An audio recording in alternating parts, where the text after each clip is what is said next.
painted cowl. Kanya naman, ang ganda ng paint, di ba? Tapos purple 19, lightweight 19mm rollers at the back. Dark purple din at sa harap.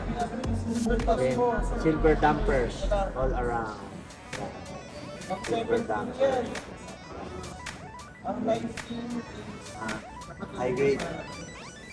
High grade ang mga ano niya. Tapos, ilalim. Brake stay. Tapos harap, dalawang popsicle. And then, blue brakes. Yun pa. Meron pa siyang lightweight na black.